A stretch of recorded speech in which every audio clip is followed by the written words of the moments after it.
Hello everyone, this is तेजस गावंडे। इस video series में, इस वीडियो लेक्चर में मैं आपके लिए लेके आया हूं कि नया topic that is surface tension. Surface tension के जो मोस्ट इंपॉर्टेंट 10 क्वेश्चन जो मुझे लगे, उन क्वेश्चन को आज मैं इस वीडियो के थ्रू एक्सप्लेनेशन दूंगा। ओके, एक एक क्वेश्चन आपको आपकी स्क्रीन पे दिखाई देगा। तो पहला क्वेश्चन में मेरा स्टार्ट कर देता हूं। सबसे पहला क्वेश्चन देखो, क्या कह रहा है पहला question. Two soap bubble are connected by tube.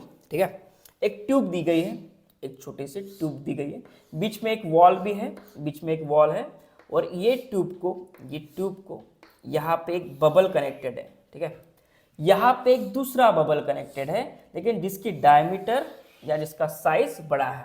कुछ ऐसी डायग्राम आपको दिखाई दे रही होगी। चलो उसके बाद आगे पढ़ते हैं। Which of the following statement is true. चलो पहला ऑप्शन देखो, the volume of A will increase, volume of A will remain constant, volume of B will increase. चलो ठीक है, ए और बी में किसको नाम दे दूं, this is A and this is B.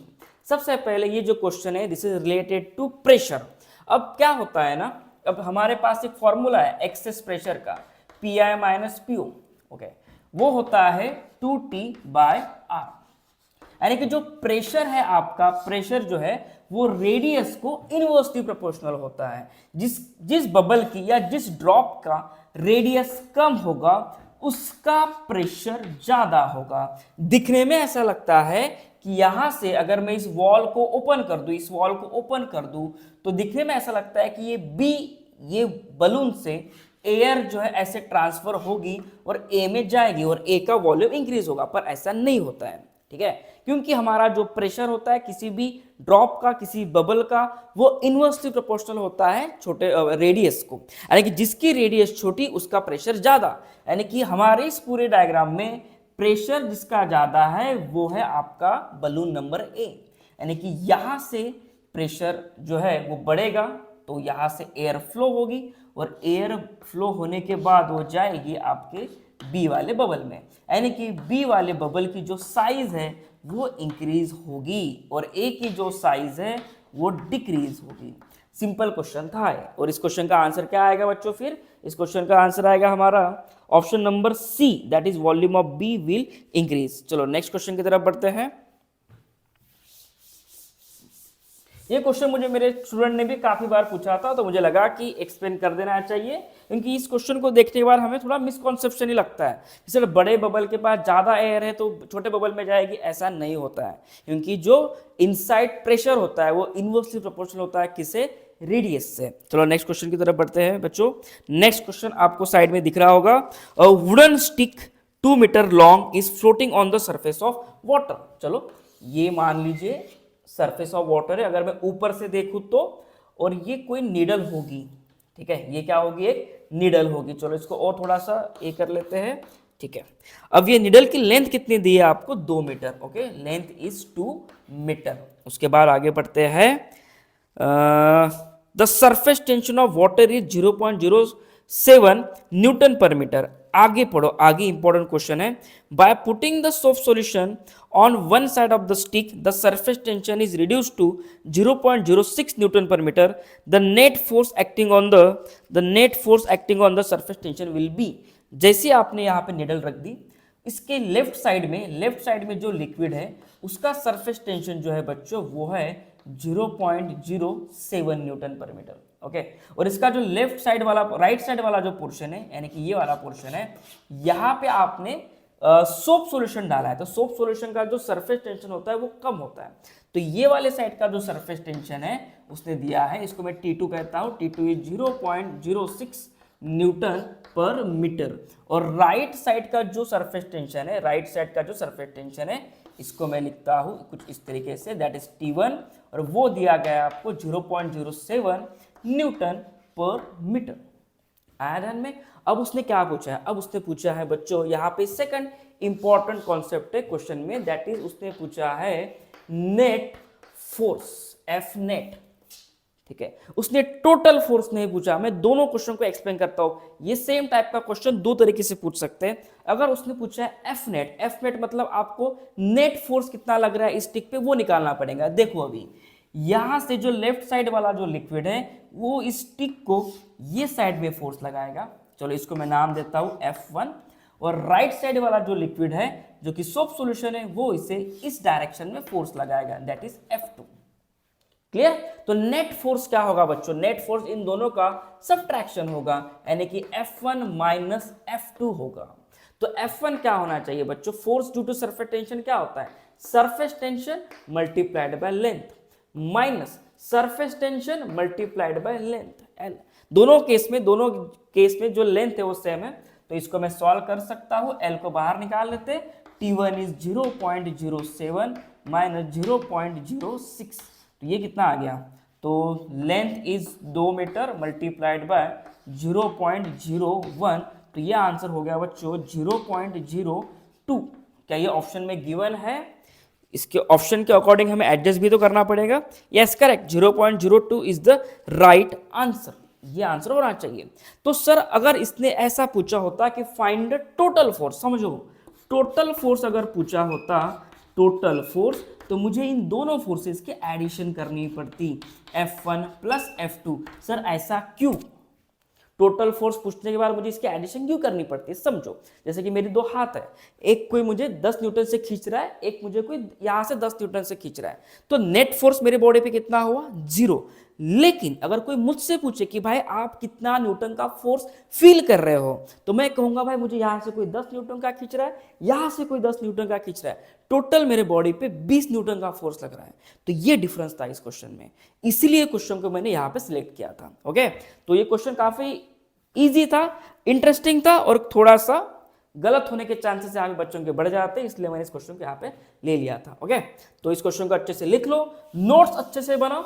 आज अगर तुम अच्छे से नोट्स बनाओगे तो कल जाके अच्छे से नोटे कमा पाओगे। ठीक है, तो नोट्स पे थोड़ा ध्यान देना, नोट्स बनाओगे तो नोट्स कमाओगे, सिंपल।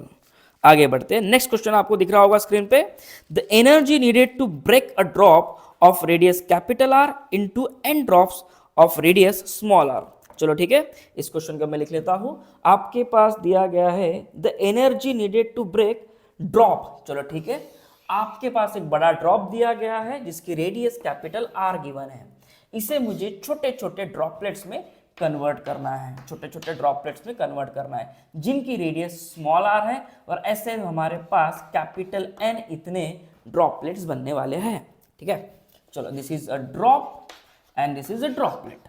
अगर आपको स्पीड मेरी स्लो लग रही होगी तो आप इसको 1.5 पे या 1.25 पे आपके कन्वीनियंस के हिसाब से इसको स्पीड पे ले सकते हो। ठीक है, मेरा काम है सभी बच्चों को समझना चाहिए मेरे सभी टॉपिक, इसलिए मैं एक मॉडरेट लेवल से या मॉडरेट स्पीड से चल रहा हूँ। अगर आपको स्पीड बढ़ानी है आप बिल्कुल बढ़ा सकते हो। ठीक है, चलो टाइम वेस्ट नहीं करना है बस आपको। चलो यहाँ पे हमें पूछा गया है कि वर्क डन या एनर्जी कितनी देनी पड़ेगी। ऑब्वियसली बात है, अगर मुझे बड़े ड्रॉप को छोटे ड्रॉपलेट्स में कन्वर्ट करना है तो मुझे एनर्जी सप्लाई करनी पड़ेगी। यही मैं उल्टी प्रोसेस करता हूँ, कि छोटे ड्रॉपलेट्स को अगर मुझे बड़ा ड्रॉपलेट बनाना है तो मुझे एनर्जी रिलीज करनी होती है। चलो ठीक है, आगे बढ़ते हैं। तो आपका जो कुछ भी सरफेस एनर्जी का फॉर्मूला है, दैट इज सरफेस एनर्जी, वो होता है surface tension multiplied by change in area. Simple. अब यहां पे बात यह है, हाँ चलो ठीक है, surface tension multiplied by delta A. चलो आगे लिखता हूं मैं। अब मुझे एक बात बताओ, अब ड्रॉप रहे या ड्रॉपलेट रहे, है तो स्फेरिकली शेप का ना, तो स्फीयर का सरफेस एरिया क्या होता है? स्फीयर का सरफेस एरिया होता है 4πr²। अगर मैं 4πR² लिख रहा हूं तो मैं बात कर रहा हूं बड़े से ड्रॉप की। अगर मैं छोटे से ड्रॉपलेट की बात कर रहा हूं, तो उसका एरिया भी 4πr² ही होगा, लेकिन यहां पे स्मॉल r² आ जाएगा। बस इतना सा डिफरेंस है। अब इसको मैं रीअरेंज करता हूं, देखो कैपिटल T मल्टीप्लाइड बाय, अब डेल्टा ए मतलब होता है बच्चों A final minus A initial. Finally आपके पास ड्रॉप है कि ड्रॉपलेट है? फाइनली मेरे पास ड्रॉपलेट है, तो ड्रॉपलेट का एरिया लेना पड़ेगा मुझे। सिर्फ एक ड्रॉप का एरिया लेने से काम नहीं बनेगा, तो ड्रॉपलेट का एरिया कितना है? कितने ड्रॉपलेट्स है आपके पास? n ड्रॉपलेट्स है। Capital T multiplied by capital N droplets है, तो n ड्रॉपलेट्स का area low, which is 4πr²। ठीक है, माइनस इनिशियली आपके पास एक बड़ा ड्रॉप था, तो बड़े से ड्रॉप का एरिया क्या होगा? 4πR²। इसमें से 4π कॉमन निकाल दो, 4π अगर मैं कॉमन निकाल दूं, 4πT in bracket capital N R square minus capital R square. क्या ऑप्शन में ये आंसर दिया गया है हमें 4 पाई टी? हाँ, ऑप्शन नंबर ए मुझे दिखाई दे रहा है, N R square minus capital R square. Yes correct, option 1 is right, option 1 is right. Easy question था ये बच्चों, ठीक है। लेकिन कभी कभी ना हमसे ये क्वेश्चन भी सॉल्व नहीं हो पाते, ये क्वेश्चन भी हमसे गलत हो जाते हैं। तो चलो ठीक है, आप नोट्स बनाते जाओ, जो भी क्वेश्चंस मैं यहाँ पे कवर करवाऊंगा उन हर सभी क्वेश्चंस के आपको नोट्स बनाने हैं, ठीक है। चलो आगे बढ़ते हैं, नेक्स्ट क्वेश्चन देखते हैं क्या है। तो नेक्स्ट क्वेश्चन आपके डिजिटल स्क्रीन पे दिख रहा होगा आपको, क्या कह रहा है next question. The surface tension of a liquid is, surface tension of a liquid is, देखो सरफेस टेंशन आपको दिया गया है, that is 5 newton per metre, okay. If a film is held on a ring of area 0.02 metre square, आपने मान लो कि ring बना दी, जैसे कि एक अंगूठी है, अंगूठी को पानी में डुबो दिया। कौन से पानी में डुबो दिया? सोप सॉल्यूशन में डुबो दिया होगा। तो इसके अंदर ना ऐसी एक सरफेस फिल्म बन जाती है। बचपन में अपन ने करा था, याद करो, छोटे छोटे मेले में जाते थे अपन, आनंद मेले में, तो वो खरीद लेते थे एक चीज़ जिसको पानी में डुबोना पड़ता था, सोप सॉल्यूशन में डुबोना पड़ता था, और उसको बाहर निकालने के बाद उसके ऊपर एक फिल्म बनती थी, फिर उसको अपन फूंक मार देते तो उससे छोटे छोटे बबल्स बनते थे। वही तो चीज़ की मैं बात कर रहा हूँ, ऐसा है कुछ उसने बनाया होगा, ठीक है। अब उसने एरिया भी दिया है, ये पूरा जो सर्कल किया गया एरिया है वो भी दिया है, दैट इज 0.02 सेंटीमीटर स्क्वायर है कि मीटर स्क्वायर है, मुझे वो देखने दो, दैट इज मीटर का स्क्वायर, ओके गुड। आगे बढ़ते हैं। The total surface energy is, again the same question, surface energy is, surface energy क्या होती है बच्चों? Surface energy is surface tension multiplied by delta A, that is change in area. यहां पे एक इंपॉर्टेंट पॉइंट है, अब जरा समझो। अगर आप किसी रिंग में सोप फिल्म फॉर्म करते हो तो इसके दो सरफेसेस होंगे, एक सामने वाला सरफेस और एक उसके पीछे वाला सरफेस। जैसे कि एग्जांपल के तौर पे ये मेरे पास मान लो कि कोई चीज़ है, ये टैब है, तो इसके दो सरफेसेस है, एक बैक वाला सरफेस है और एक फ्रंट वाला सरफेसेस है, ओके। तो अगर रिंग की अगर मैं बात करूं तो रिंग के पास कितने सरफेसेस होते हैं? दो सरफेसेस होते हैं। तो बस ये फॉर्मूले में हमें सिंपल सा 2 से मल्टीप्लाई करना होता है। यही अगर केस ड्रॉप की होती, चलो ड्रॉप की अगर केस की मैं बात करूं, ड्रॉप में कितने सरफेसेस होते हैं बच्चों? ड्रॉप में सिर्फ एक सरफेस होता है, दैट इज आउटर सरफेस, क्योंकि अंदर क्या होता है? Liquid, only one surface. अगर मैं बबल की बात करूं तो बबल की अगर मैं बात करूं बच्चों तो बबल अंदर से खोखला होता है, अंदर से एयर होती है, तो उसके पास कितने सरफेसेस होंगे? 2, एक बाहर और एक अंदर। क्लियर? समझ में आ रहा है पॉइंट? अब आगे बढ़ते हैं, अब इस क्वेश्चन को सॉल्व करते हैं। इसमें इंटरेस्टिंग पॉइंट सिर्फ यही था कि इसको आप आंसर लिखते समय आप भूल जाते हो कि इसको 2 से मल्टीप्लाई करना है, बाकी ये क्वेश्चन ओवरऑल इजी है। तो चलो, surface tension is 5 Newton multiplied by delta A is 0.02 multiplied by 2, तो ये कितना आंसर आ जाएगा इसका? 4, दैट इज 0.2 आना चाहिए आंसर इसका। देख लो 0.2 ऑप्शन में है क्या?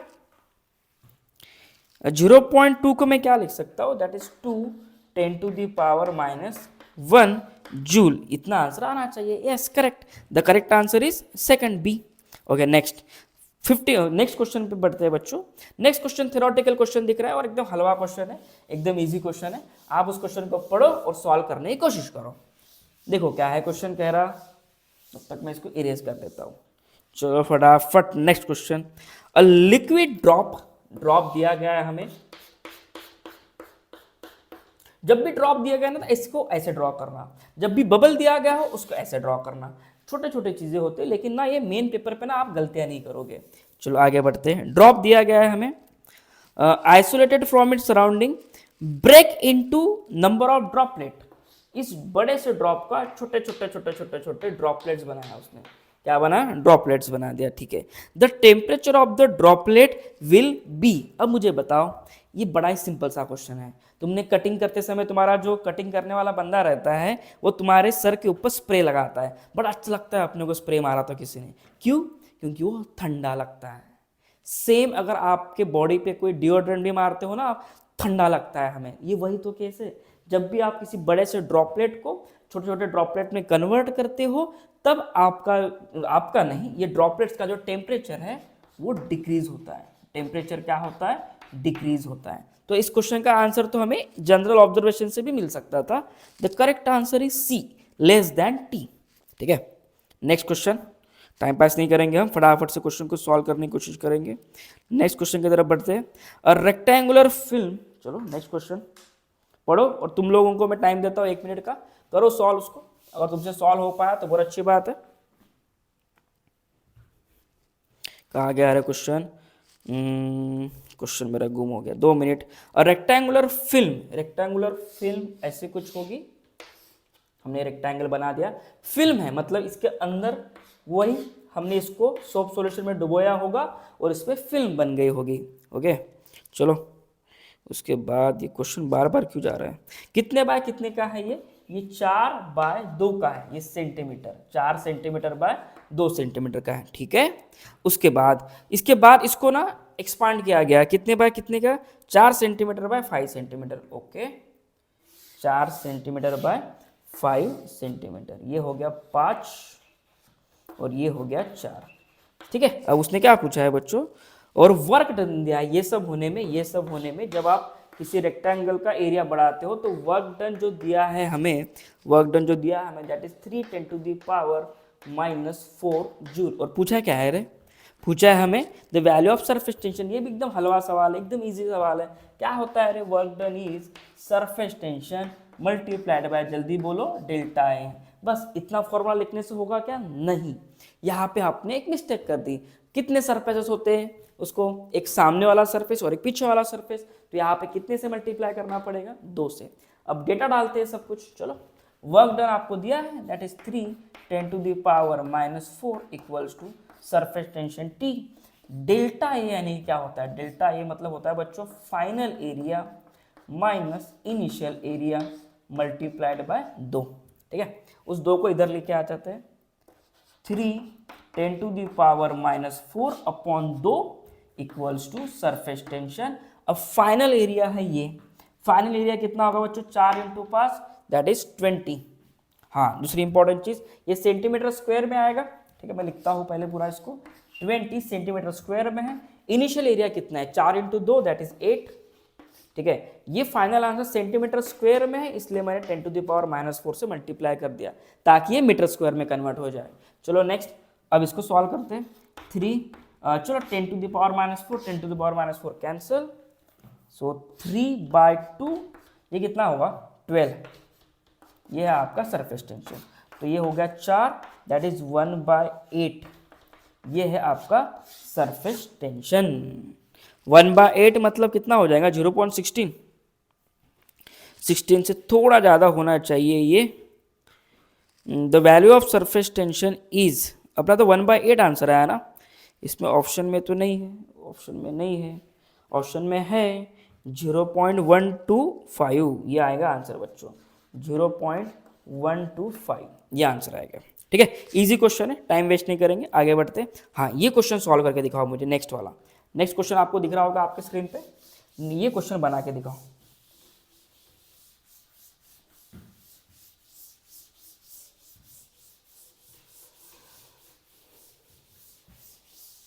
बनाओ इस क्वेश्चन को, इंटरेस्टिंग क्वेश्चन है।